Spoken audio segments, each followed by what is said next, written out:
यहाँ क्यों आए हो? और उस भागी हुई बेटी को घर से निकाला या अभी तक वहीं सजा के रखा हुआ है?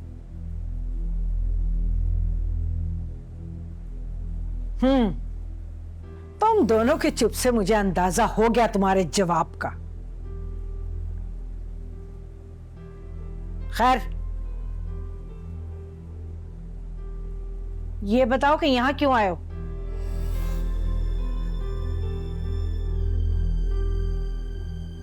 वो दरअसल भाभी, हम आपसे माफी मांगने आए हैं। हम मानते हैं कि नवेरा से बहुत बड़ी गलती हो गई है, लेकिन उसे बच्ची समझ के माफ कर दें। मैं माफ नहीं करूंगी, ये मेरा अटल फैसला है। देखा नहीं तुमने कैसे पूरे खानदान के मुंह पर कालक मल कर गई थी वो? क्या करते भाभी, मैं तो बहुत मजबूर हो गई हूँ। अरे ऐसी भी क्या मजबूरी कि भागी हुई लड़की को अपने घर में पनाह दे दी? मैं माँ हूँ, मुझसे अपनी बेटी की तकलीफ कैसे बर्दाश्त होगी? खैर, बात साफ और सीधी है। नवेरा ने जो किया मैं उससे सारी जिंदगी नहीं भुला सकती और ना ही उसे माफ कर सकती हूं। तुम लोग उसे घर से निकाल दो। तुम लोगों को अपनी इज्जत का पास नहीं है, भरम नहीं है, लेकिन मुझे तो है। मैं इस खानदान की बड़ी हूं। मेरा फैसला अटल है। मैं अपनी इज्जत पर और खानदान की इज्जत पर हाथ नहीं आने दूंगी। समझ गई तुम? अगर तुम लोगों ने उसे घर से नहीं निकाला तो अपनी दूसरी बेटी को भी घर बिठा के रखो। ये क्या बात कर रही हैं भाभी आप? ऐसा कैसे? याद है ना तुम्हें, या भूल गए? तुम्हारी इज्जत बचाने के खातिर हम उसे ब्याह कर अपने घर लेकर आए, अपने सर पे बिठा के रखा। अब जब तुम्हें ही अपनी इज्जत का ख्याल नहीं है तो हम क्या करें भाई? और एजाज, तुम एक बात कान खोलकर सुन लो, बल्कि तुम दोनों सुन लो कि अब तुम लोगों का हमसे कोई ताल्लुक नहीं है। तुम हमारे लिए मर गए, हम तुम्हारे लिए मर गए। मैं तहसीन की शादी करूंगी तो तुम लोगों को हरगिज नहीं बुलाऊंगी। तुम्हारा हमसे अब कोई नाता नहीं है, समझे तुम? भाभी ऐसा कैसे? ये क्या बोल रही हैं आप? सही कह रही हूं। और ऐसे घर से मुझे कोई ताल्लुक नहीं रखना जो भागी हुई बेटी को पनाह देते हैं। ये जिल्लत और रुस्वाई तुम सह सकते हो, मैं नहीं।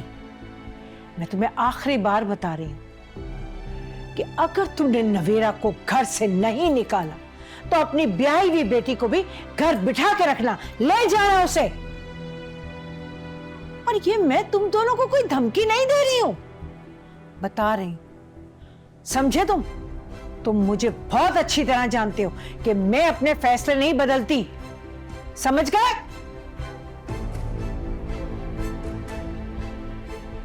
जाओ यहां से। कहा था ना मैंने, कहा था ना कि नवेरा के वहां होने से ही हंगामा हो सकता है। अब देख लिया, मेरी बात मान ली होती ना तो ऐसा नहीं होता। अलियान, आपको नहीं लगता कि ताईजान ने गलत किया है? अम्मा ने कुछ गलत नहीं किया, बिल्कुल ठीक किया उन्होंने। चाचा चाची को उसको घर में लाने से पहले सोचना चाहिए था। अब उन्होंने जो गलत किया है अब भुगतें।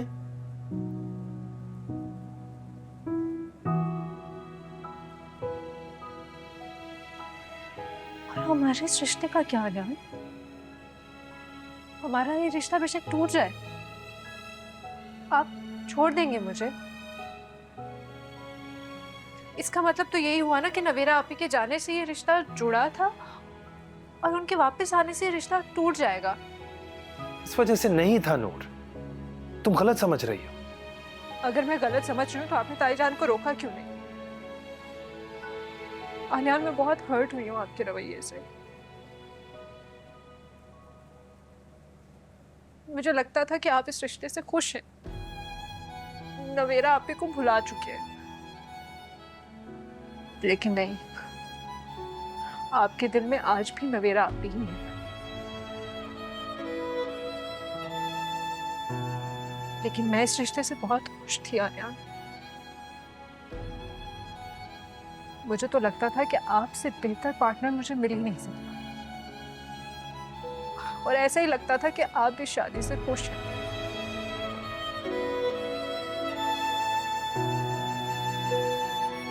आपके इस रवैये ने, इस खामोशी ने मुझे बहुत तकलीफ दी आर्यन।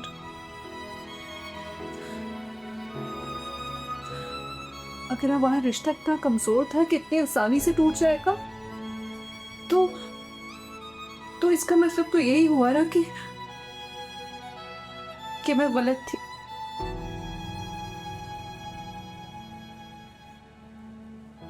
ऐसा ही है ना?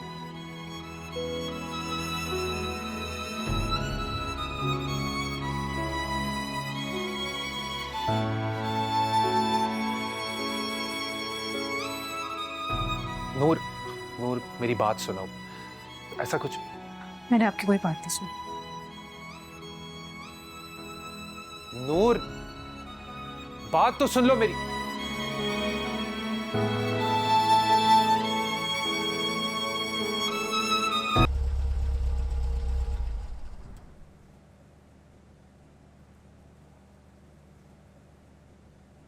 जाओ तुम, चचा से मिलके आ जाओ, मैं गाड़ी में तुम्हारा इंतजार कर रहा हूँ।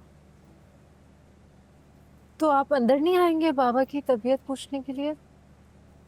नहीं नूर, मैं उस घर में कदम नहीं रखूंगा जहाँ नवेरा मौजूद है। जाओ तुम, होकर आ जाओ, मैं यहीं हूँ।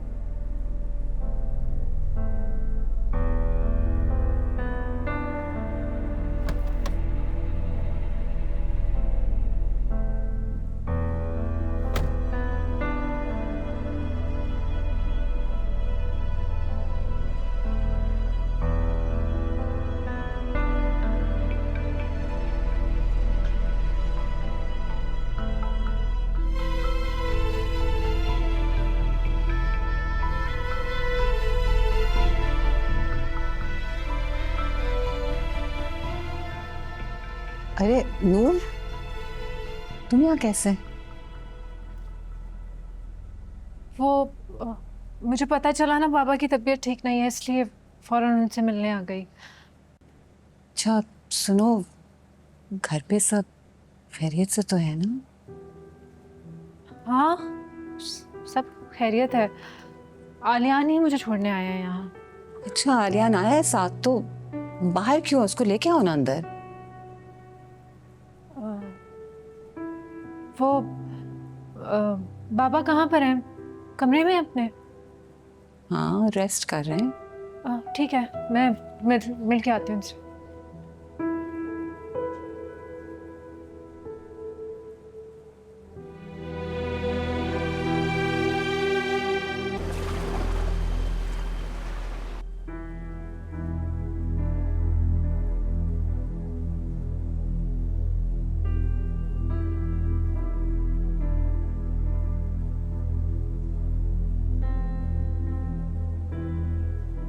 सब लोग मौजूद हैं?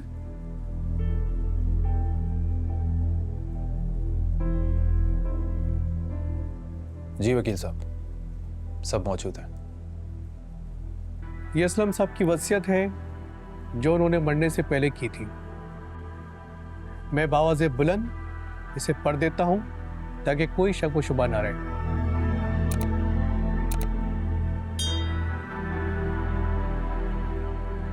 मैं मोहम्मद असलम मुकम्मल होश व हवास में ये वसीयत लिखता हूं, मेरी जो आबाई जायदाद है उसका 70% मेरी फैमिली, जिसमें मेरा बेटा आलियान, मेरी बेटी तहसीन और मेरी बीवी इशरत शामिल है उनके नाम,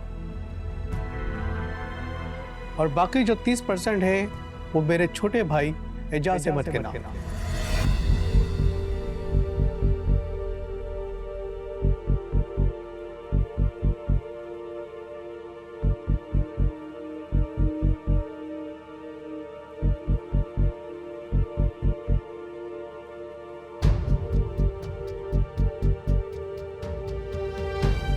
वकील साहब क्या पढ़ा है आपने?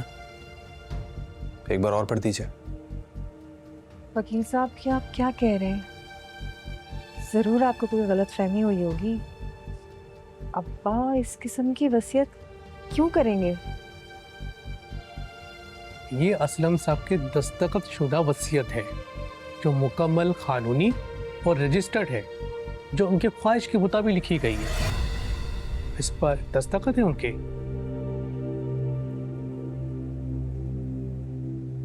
और अगर किसी को कुछ डिस्कस करना हो या उसकी कॉपी चाहिए तो वो मेरे चेपर आ जाए। जी बहुत शुक्रिया आपका। जी शुक्रिया।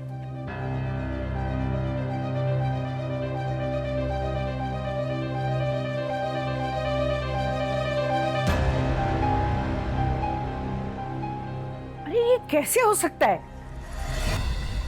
मैं नहीं मानती इस वसीयत को, चाहे साइन हो और चाहे कुछ भी हो। मैं नहीं मानूंगी इस वसीयत को। जो भी प्रॉपर्टी है ये मेरी और मेरे बच्चों की है, इस पर किसी का कोई हक नहीं है। समझ गए तुम लोग? भाभी ये क्या कह रही हैं? अब्बा की जायदाद में मेरा भी हिस्सा है, भाई ने वो ही दिया है। तुम्हारा कोई हिस्सा नहीं है, समझे तुम? सब कुछ तुम्हारी पढ़ाई पर लग गया था, तुम्हारा हिस्सा कुछ नहीं है तुम्हारा। भाईजान ये क्या कह रही हैं आप? अब ताया जान ने इतना बड़ा फैसला किया है, कुछ सोच समझ के किया होगा ना? कुछ नहीं सोचा और कुछ नहीं समझा उन्होंने।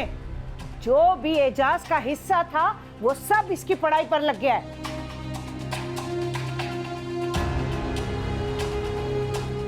सारी जिंदगी असलम ने इस प्रॉपर्टी की हिफाजत की ख्याल रखा। इस पर सिर्फ उनके बच्चों का हक है और किसी का नहीं है। इतनी ही तुम्हें तड़प पड़ी हुई थी अपने हिस्से की, तो आते खैर खबर लेते, देखते कि बाप की विरासत का क्या हाल हो रहा है। पलट के पूछा तक नहीं तुम लोगों ने, तो आ गए हिस्सेदार बनने। हम बाद में बात करेंगे इस बारे में। बिल्कुल, ये वक्त इन बातों का नहीं है भाभी, बाद में बात करते हैं इस पे। नहीं नहीं बेटा, बात अभी क्लियर होगी, इसी वक्त। घर में, प्रॉपर्टी में, दुकानों में, किसी चीज में इनका कोई हिस्सा नहीं है। मैं बता रही हूं और ना मैं दूंगी। समझ गए आप लोग?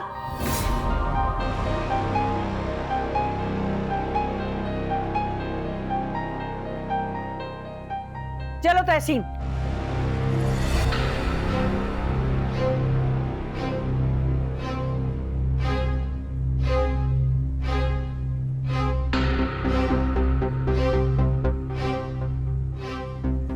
चाचा अम्मा की बातों का बुरा मत मानिएगा, वो इस वक्त गुस्से में है। थोड़ा सा वक्त दें, कोई ना कोई हल निकल आएगा और उन्हें ये बात समझ आ जाएगी। कोई बात नहीं है भाभी की, किसी बात को मैं दिल पे नहीं ले रहा हूं। क्या मतलब है बाबा? इस पे बाद में बात करेंगे।